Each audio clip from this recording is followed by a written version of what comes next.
All Hit Radio.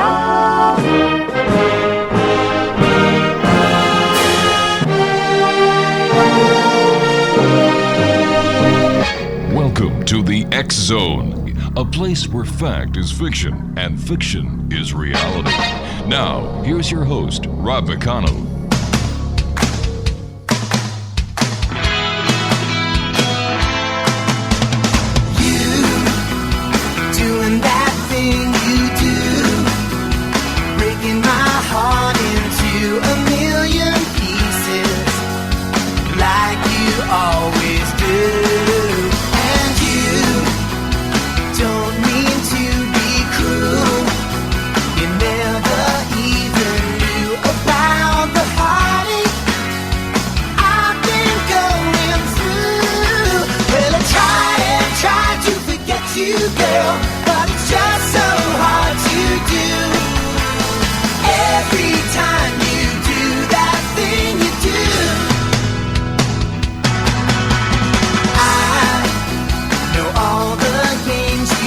And welcome back to the X Zone, everyone. I am Rob McConnell, and for the next 2 hours, I'm your host and your guide as together we cross the time-space continuum to this place that I call the X Zone. It's a place where people dare to believe and dare to be heard. It's a place where fact is fiction and fiction is reality. And the X Zone comes to you Monday through Friday from 10 p.m. Eastern until midnight, right here on your hometown radio, Classic 1220, and streamed around the world on classic1220.ca.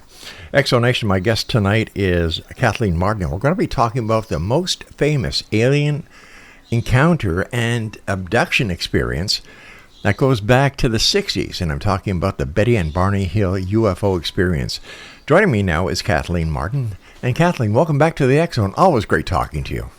Well, thank you. It's great to be back.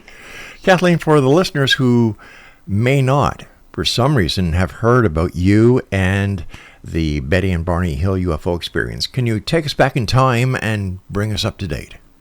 I will be happy to. Well, this all happened on September 19, 1961, when Barney decided to surprise Betty with a trip to Niagara Falls. They spent a couple of days there before the 19th, and then they traveled up toward Montreal and had intended to spend the night there, but Barney was lost, and there were French, the signs were in French. So to make a long story short, they headed back toward New Hampshire, well rested, but they thought that they might drive home that night unless they were tired. When they were driving through upstate New Hampshire, they saw a new light in the sky that grew larger and larger and larger. They got out to look at it a couple of times, and it had a highly unusual appearance.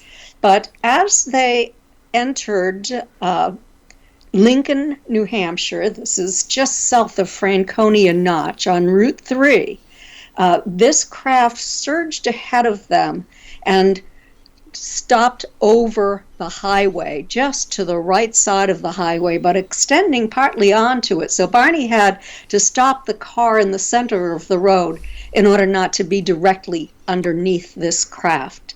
And he was a confirmed skeptic, but this thing was hovering no more than 200 feet above him, and then it descended to about 100 feet.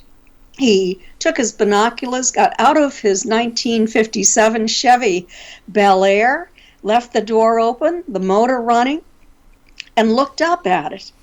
There was a forward edge with brilliant blue-white lights shining through, and he stepped away from the car, and the craft moved to an adjacent field, crossed over the highway to the adjacent field, and Barney walked toward it. Betty was seated in the passenger seat. The light was on in the car, so she couldn't see very much because she was blinded by the light in the car.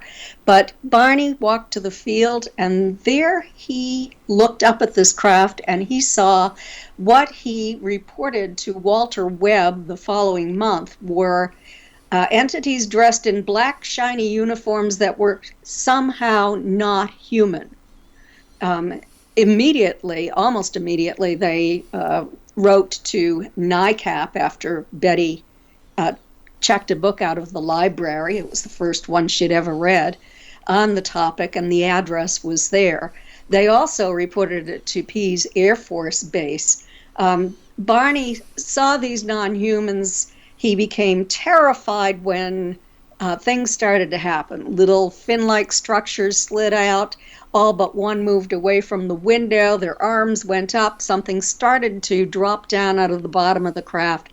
And Barney suddenly had the impression that he was going to be captured, quote, like a bug in a net, close quote, and pulled the binoculars away from his eyes so forcefully that he broke the leather strap and went screaming back to the car to tell Betty that they had to get out of there or they were going to be captured.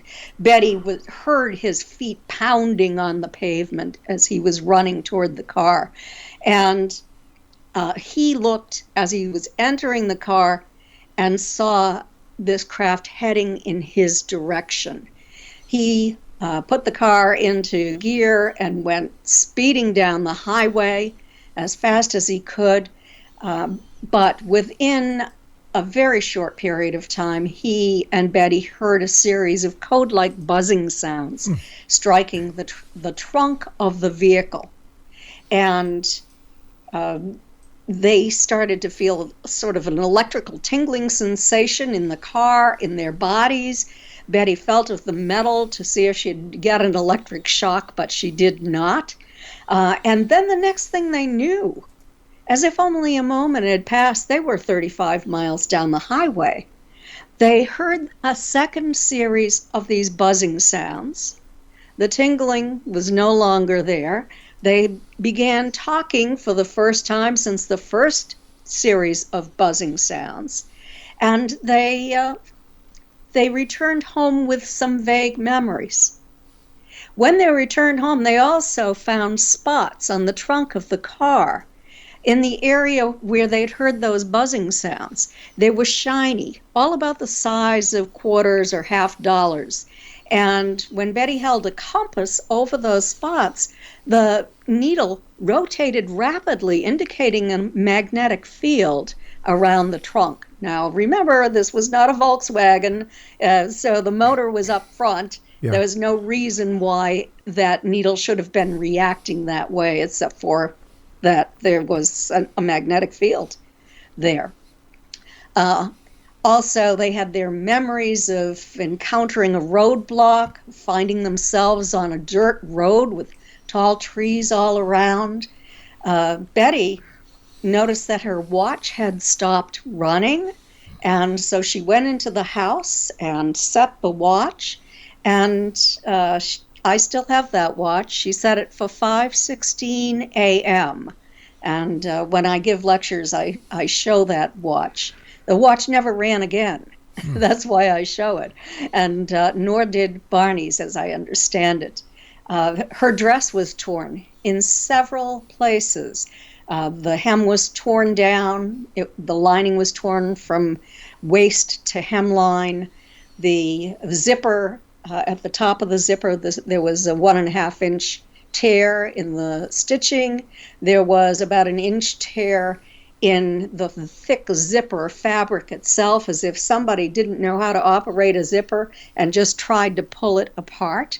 And they had very strong hands because they tore that thick zipper fabric away from the metal. So there was a lot of evidence there. They began to experience curiosity, but also some trauma. Barney never wanted to tell anyone about what they had seen. He thought that no good could come of it. But Betty did want to tell someone, and she picked up the phone and called my mother. And that was the first time I heard about it, the day that they arrived home. And within a couple of days, my family and I went to their home, saw the evidence, heard the story with our own ears. But it wasn't until years later that I actually began to engage in a formal investigation. You know, they were my aunt and uncle. I knew about all of this, even when went hypnosis with Dr. Benjamin Simon a couple of years later, and he was allowing them to, toward the end of the sessions, it was 6 months of sessions, allowing them to remember what happened, listen to the hypnosis tapes together. And they would stop by my grandparents' house, and I would hear from Betty what she had remembered and what Barney had said. So that was very interesting, and that's the reason why I've continued to do this work for all of these years. Now, Kathleen, the experience that your aunt and uncle had, are they the same kind of experience that other abductees report? The same feelings, the same fright, the same type of craft, or does it vary case to case?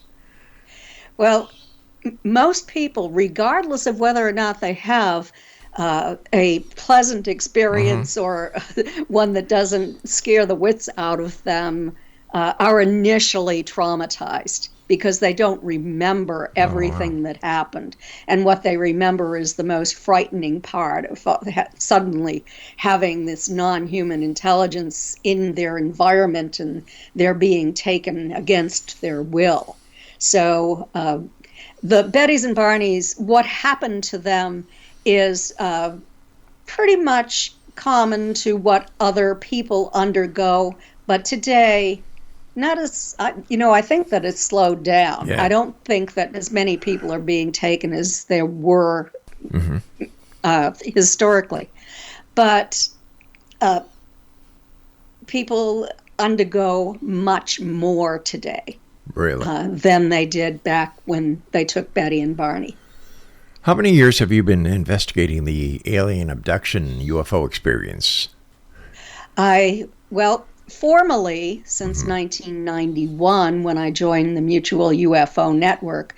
But before that, dating all the way back into like 1984, I moved back to New Hampshire. I'd been living in first Ohio and then in Colorado. So I reestablished my close relationship with Betty. I lived with Betty for part of the time when I was in college. And I was always aware. I met almost all of the initial investigators and the people who went to Betty's house later. But during that period when I lived away, I wasn't that involved, except for when Betty came to visit, and she would go to police stations and ask about cattle mutilations and UFO sightings, and I'd be with her. Kathleen, we have to take a short break. Please stand by. Exonation Kathleen Marden is our special guest, and her website is kathleen-marden.com, and we'll both be back on the other side of this break as the X-Zone continues investigating the world of the paranormal and the science of parapsychology, Monday through Friday from 10 p.m. Eastern until midnight on your hometown radio, Classic 1220, and streamed around the world on classic1220.ca.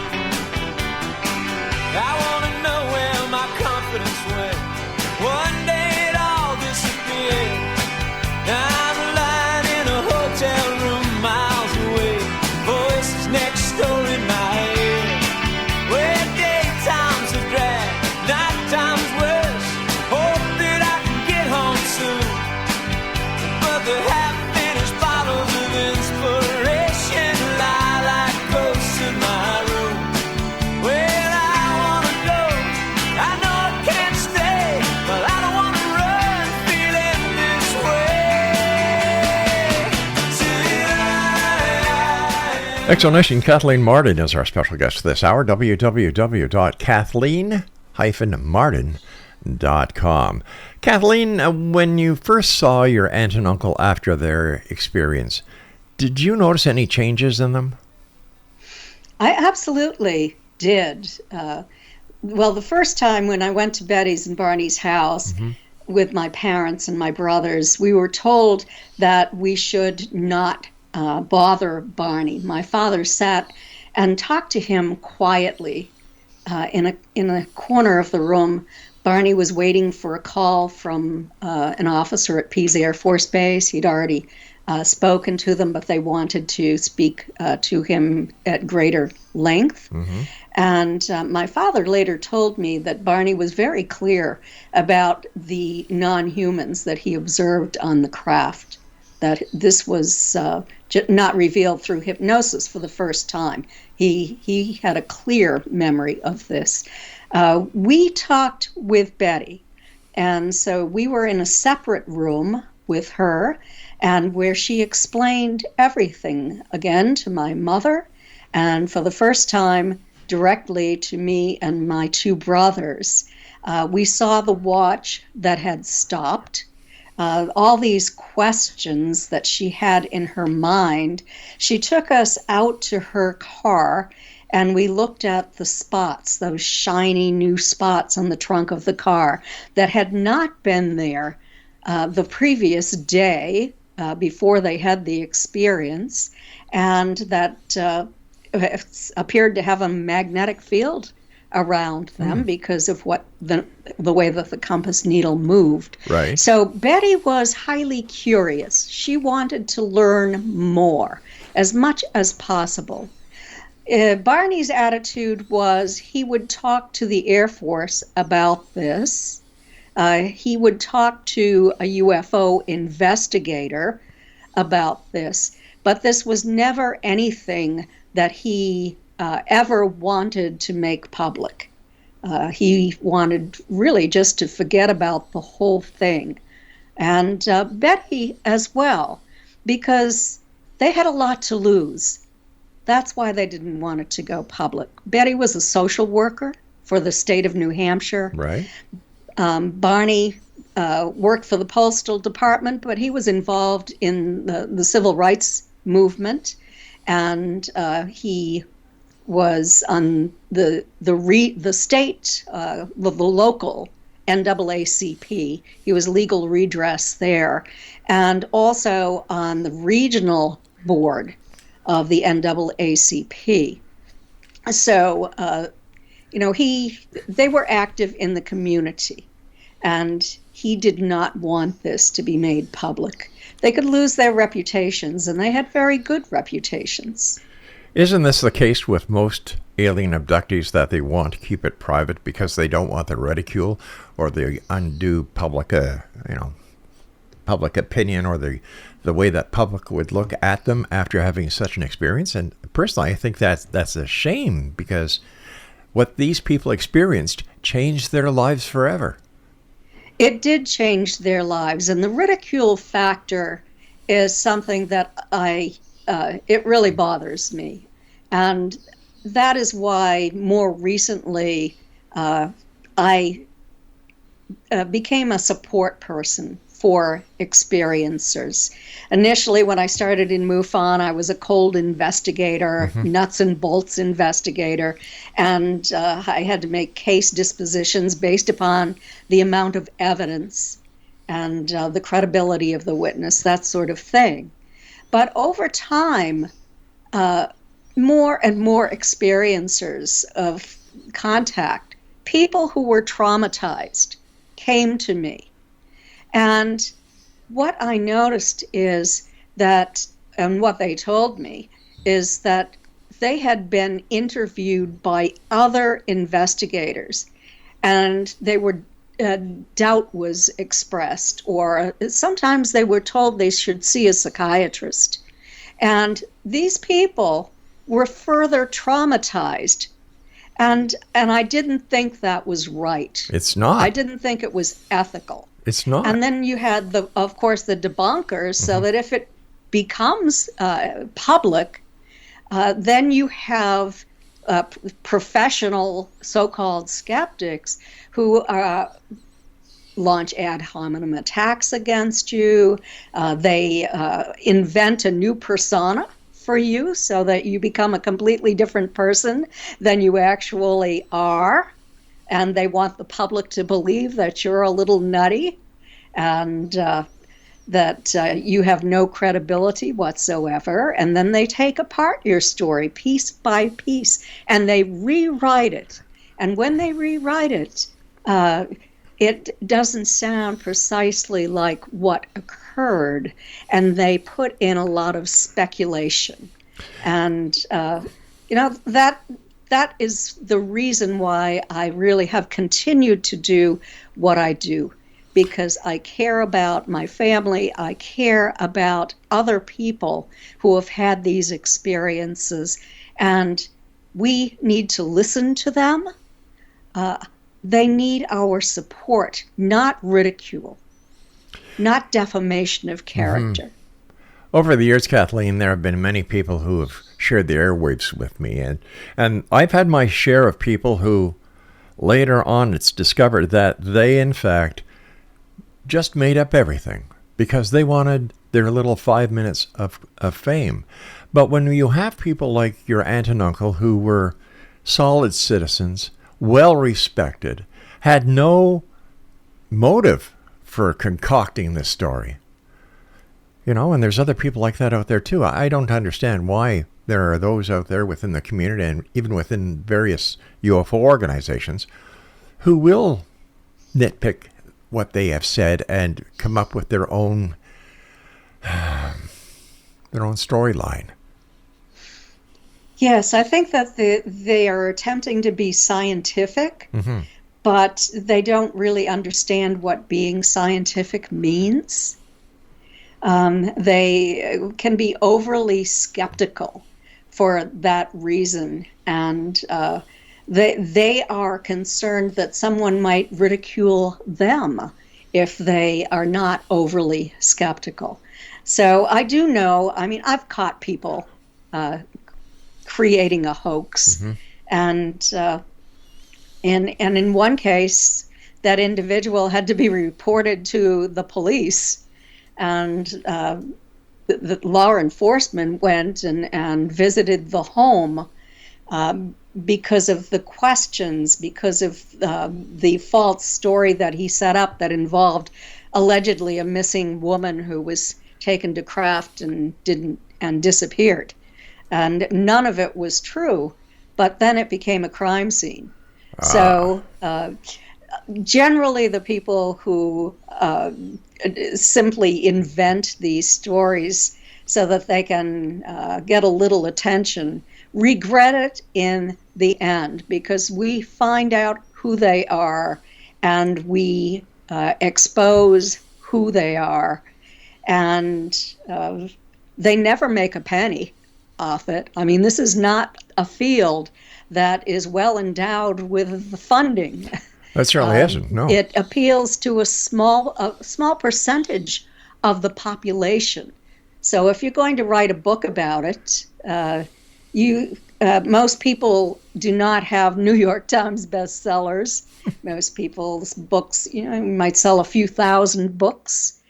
And so I've had a policy of working only with people who permit me to maintain confidentiality, and they are going to maintain confidentiality. So I've worked with probably a couple of thousand people. By now I don't count them, but it's been a long time since I've been working with people. And I just insist upon that. And most people just really want to tell their story to someone who is going to help them to feel better about what happened, and they don't want any publicity whatsoever. What about the stories where people are abducted after they've been found to be pregnant, and they get abducted, they come back, and there's no proof of any existence of a fetus, and this is one of the many stories going around now. How legitimate is that, in your opinion? That story has gone around for a very long time, and I know that in the past, we've, not me personally, but the researchers such mm-hmm. as Bud Hopkins and Barbara Lamb and other researchers have attempted to obtain evidence. MUFON has attempted to obtain evidence of a woman who was definitely pregnant and there was a missing fetus. And and she believed that, or had memories of having that fetus removed. We have, to my knowledge, never had solid evidence that this happened. Yet the story, for years, has been related to us over and over and over again. And witnesses say that they have seen these artificial gestational tanks on craft, and that they have contained fetuses in various stages of development. Some look human, some look gray, and some are somewhere in between. So we don't have scientific evidence to support that, but we have a lot of reports. Now, if you want a medical explanation, you could say that I believe it's about a quarter of all pregnancies end where the fetus is just absorbed before it becomes a fetus. Right. It's absorbed into the body. So there's a medical explanation for that, but it doesn't explain some event where there's an ultrasound of a living fetus and that child simply disappears. All right, Kathleen, please stand by. And Exonation, Kathleen Marden is our special guest. Her website is kathleen-marden.com. And we'll be back on the other side of this break as we continue talking about alien abductions and much more. This edition of the X Zone with yours truly, Rob McConnell, on your hometown radio, Classic 1220, and streamed at classic1220.ca.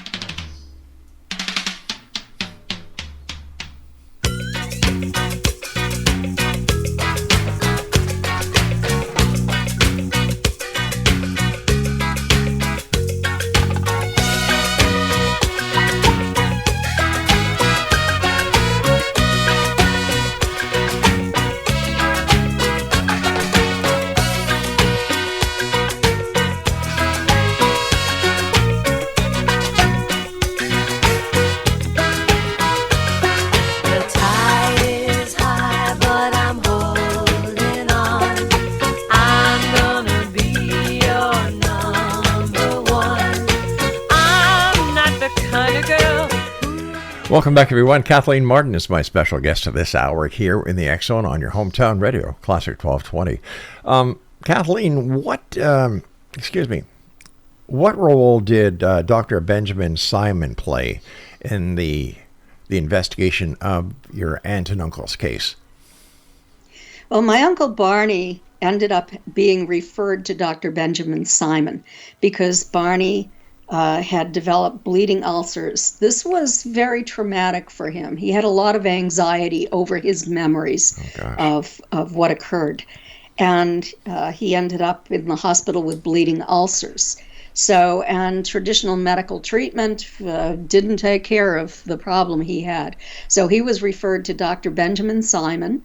And Dr. Simon had made a reputation for himself when he was a lieutenant colonel in the Army during World War II. In fact, when Barney saw him, he was still a consultant to the Army.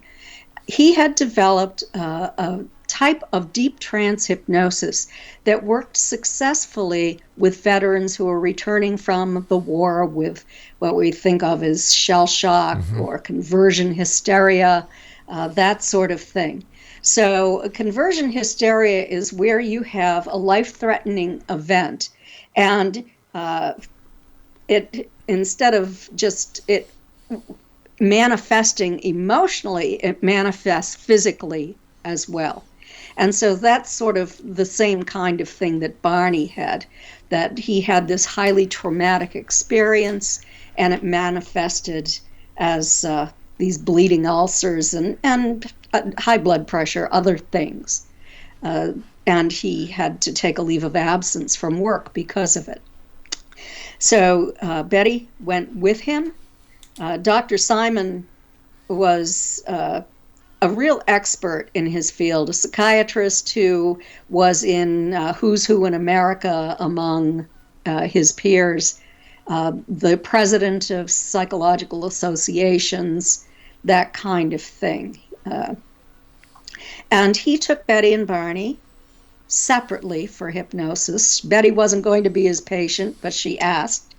And he agreed to do it under the condition that he would see them separately, and he would reinstate amnesia at the end of each session. So they weren't able to share information, to contaminate one another's information.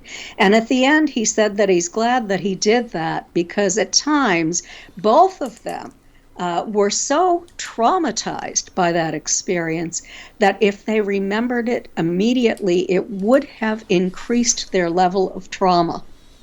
So he hypnotized them separately. I have the tapes for 10 sessions, 5 sessions each, that he did with them over a period of months. During the last couple of months, he took them together and he asked them if they would like to sit together and listen to what they said under hypnosis. So they wanted that. They went back every Saturday to listen to that and to process it, and for therapy concerning fears that they had, that sort of thing. So he was very important in helping them to work through this trauma that they apparently both experienced, but Betty was a person who would always deny being traumatized. If you listen to those hypnosis tapes, you will hear her screaming for her life. If or when the encounters or the recounting of the editions or the encounters with Betty and Barney Hill, did their stories match? Yes, I have to say that their stories did match. Okay. And you probably heard that Betty had a series of 5 dreams. They happened for 5 days after the sighting, began about 10 days after. Barney worked nights, so he wasn't there. Barney overheard her conversation about some of it. During my investigation, I wanted to know if Barney could have possibly simply picked up what Betty had stated and then under hypnosis confabulated all of this, because I'd studied hypnosis and I did know quite a bit about it. And so I transcribed the hypnosis tapes from beginning to end, and then I lined every time frame, all of the statements up, one against the other. I have the comparative analysis encaptured, the Betty and Barney Hill UFO experience, but instead of doing it scientifically the way I did, I made it so it would be interesting for our listeners to read. Mm-hmm. But what you find is that Betty's and Barney's experiences together and individually on the craft were essentially the same, but in places they were different than Betty's dreams. So that sort of confirmed that Barney did not simply overhear Betty's dreams and then repeat what Betty said. Now, under hypnosis, Betty recalled that an ET showed her a star map. Can you tell us about those star maps? Yes, absolutely. Betty was said to the ET at that point that he had taken away her pain, and so she trusted him. Mm-hmm. And she said, "I know you're not from around here. Where's your home port?" And so he produced this out of the wall, a 3-dimensional star map. It was about 2-3 feet by 3 feet, she estimated. And there were 16 stars on the map, and 12 of them were connected by lines. And some of the lines were dotted, some of them were solid. And so she looked at that. She had a photographic memory.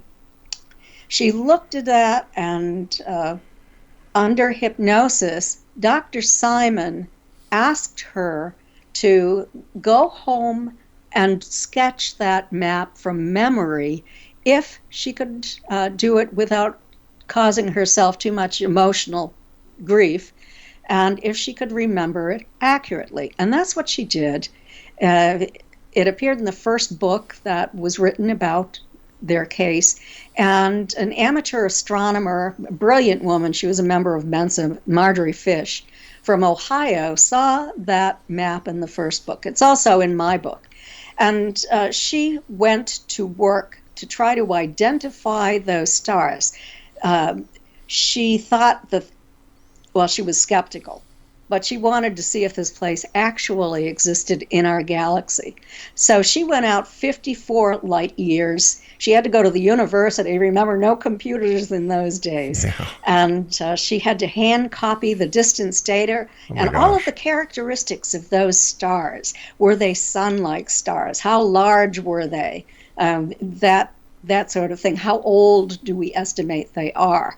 And she built 13 models without a match.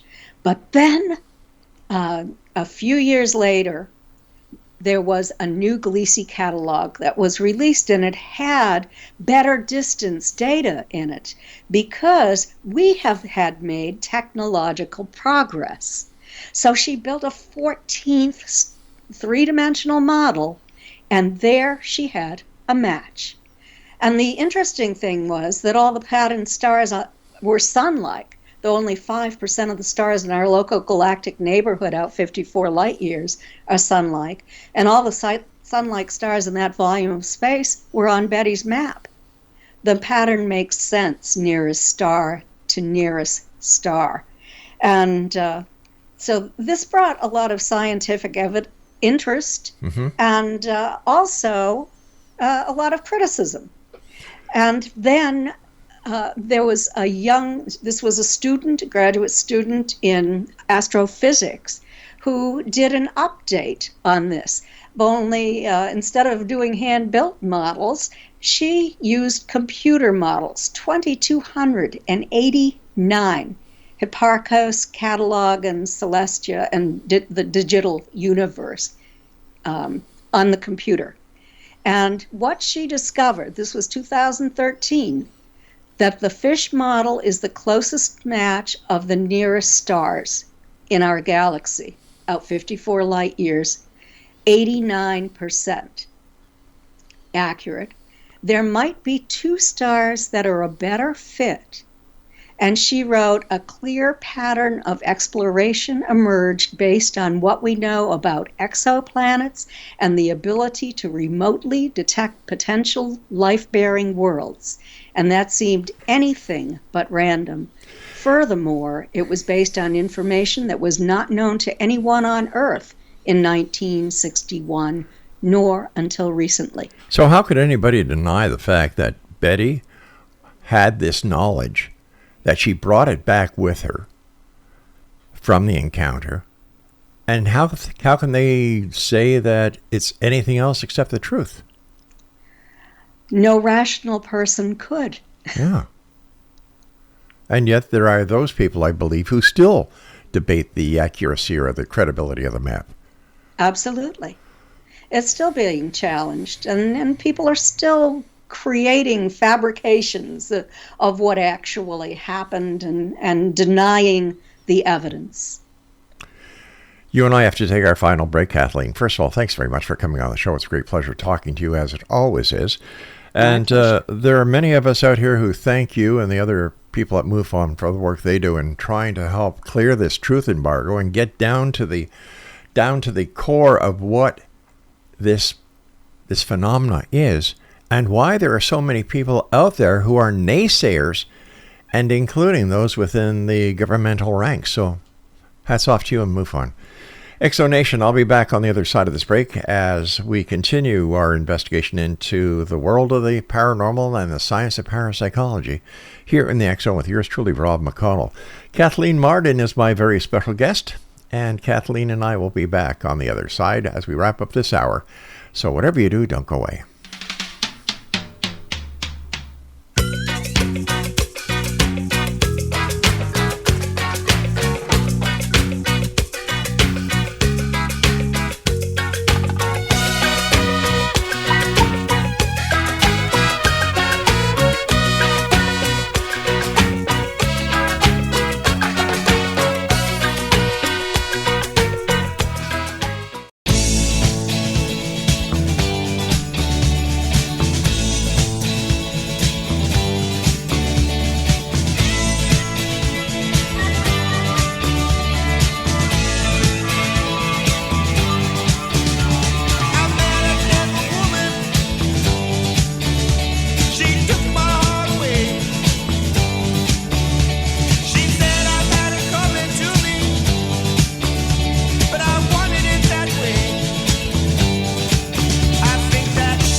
Welcome back, everyone. Let me see here.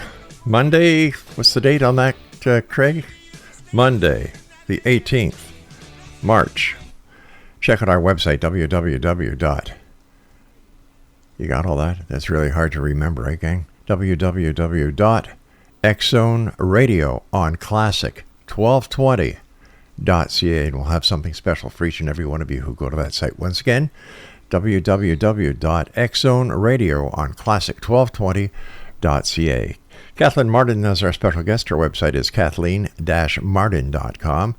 And she also has a Facebook page, Kathleen Marden. So that's facebook.com/Kathleen Marden. Kathleen, you also have some books that are for sale, right? And where can people get copies of your books? All of my books, autographed copies, are available at my website at kathleen-marden.com. That is only within the United States. The postage is too expensive elsewhere. It is, yeah. But all of my books are available on Amazon, and most of them are available at Barnes & Noble and other online bookstores in all formats. Kathleen, I understand that the dress your aunt was wearing was considered as evidence by many, and yet not considered as evidence by the Air Force and other investigators at the time. Nobody really wanted to check it out until the 1970s, when the chemistry department at the University of Cincinnati did the first chemical analysis on it, thanks to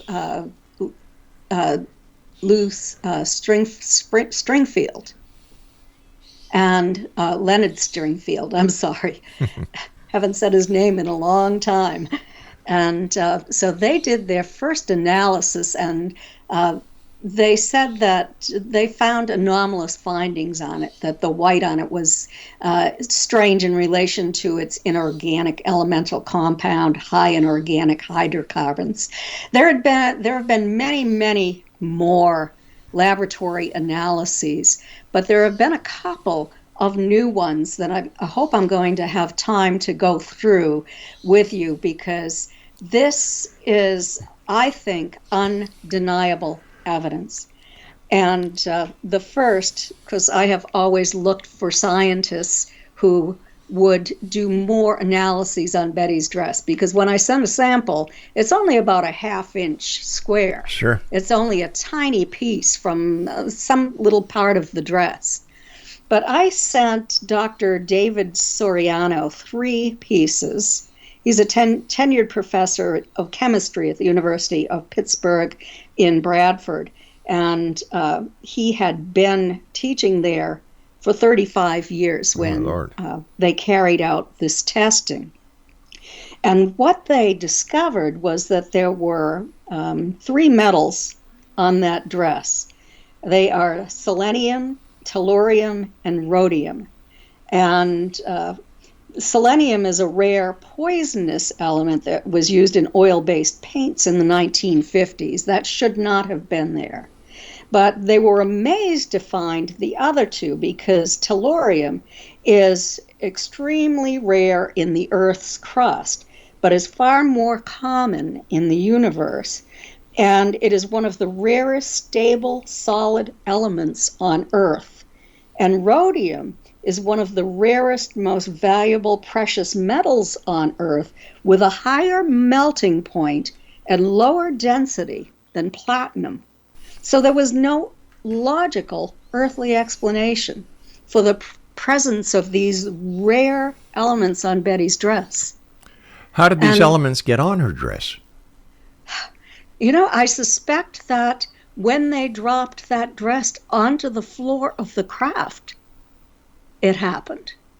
I can't say for certain, but I mean that her dress had to have come into contact with these metals on the craft. I cannot think of any earthly place where her dress could have come into direct contact with those metals.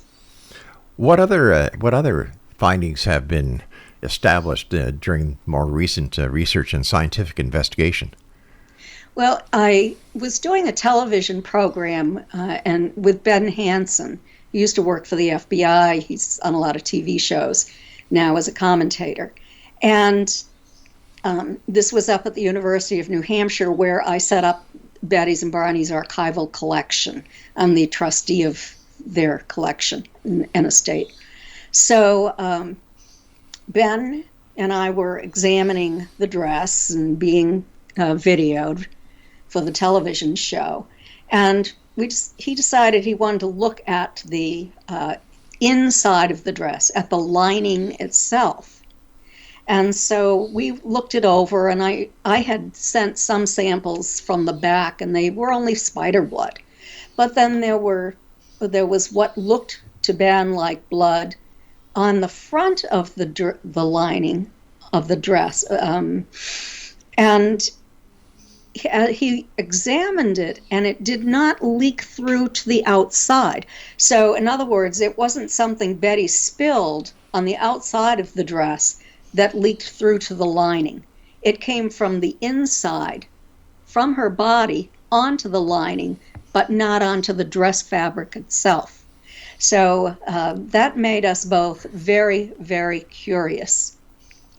And so he wanted to have it analyzed in a laboratory. I had a sample of Betty's DNA. And so I suggested that we use MUFON's laboratory. Lynn Mann is our scientist there, a biological scientist. And unfortunately, what we found is that both Betty's blood and the stain on the dress were biodegraded to the point where you couldn't determine if it was blood, but it was definitely fluid from Betty's body that she found on the dress. Did she identify Betty's DNA? Did she identify the fluid? This is a quote from her. It must be concluded that this stain came from the body fluids of the wearer of the dress. So that might confirm that a needle actually was inserted into Betty's navel, as she remembered under hypnosis with Dr. Simon. And it was a very traumatic event for her. I guess it was. Do other abductees also report having needles injected into their umbilical cord or their belly button, or is this something rather unique? It is not something rather unique. This has been reported by thousands of female experiencers.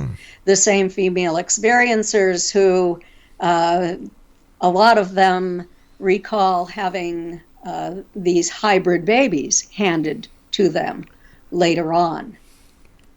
And of course, they take sperm samples from the men. So there seems to be some kind of biological experiments taking place, reproductive experiments. And this could be evidence, solid evidence, in terms of Betty's DNA, and it was definitely fluid from her body, and it was in the region of her navel. Do you believe that the governments of the world are suppressing the real information about UFOs? Absolutely. Of Why? course they are. Why are they? Well, I think that it's a matter of national security, and there are a number of reasons for that. First, there is the possibility, goes back in history, of public hysteria, that they don't want to frighten the public. It's the military's job to establish a secure nation, so to speak, without upsetting its people. Religion is another reason for that. Many Christians believe that anything that comes here from outside this planet is a demon.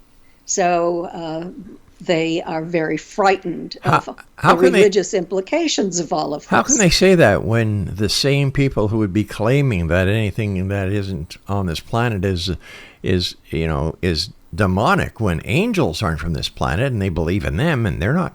I don't understand the dual standards. I know, but then they will say that the angels are actually sort of cloaked demons who are pretending to be angels. Okay. It's that kind of thing. You go back and forth, and it becomes pretty ridiculous. But that's one of the reasons that I have read that the military uses. Another reason is that the crashed discs. And the evidence that the companies that work very closely with the military are trying to back engineer. And there's been a lot of evidence that's been submitted to Congress recently in terms of sworn testimony that there have been crashes. And this is what is occurring, that the military has a relationship with this military-industrial complex, and they don't want anyone to know what they're doing, and they certainly don't want their foreign adversaries to know about this. But doesn't that bring into the question, why would the extraterrestrials only want to deal with the Americans? Well, they don't. Listen, they don't. This is happening around the world, Really? and there are reports of crash sites in other countries as well. And this leads me to something that is not scientific. we have 30 seconds. Oh, okay. ETs have stated that this was back in 1954 that they would share their technology with us, but not with any country to the exclusion of any other country, that we had to work together. Kathleen Marden, thank you very much for coming on. We have to get you back on to finish this interesting conversation. Until we do, Kathleen, thank you for all you do. And Exonation, if you'd like to find out more about Kathleen Marden, buy any of her great books, www.kathleen-marden.com. I'll be back on the other side of this break as we continue here in the X Zone with hour number 2 from our broadcast center and studios in St. Catharines, Ontario, Canada, on your hometown radio, Classic 1220, and streamed around the world and the great beyond on classic1220.ca.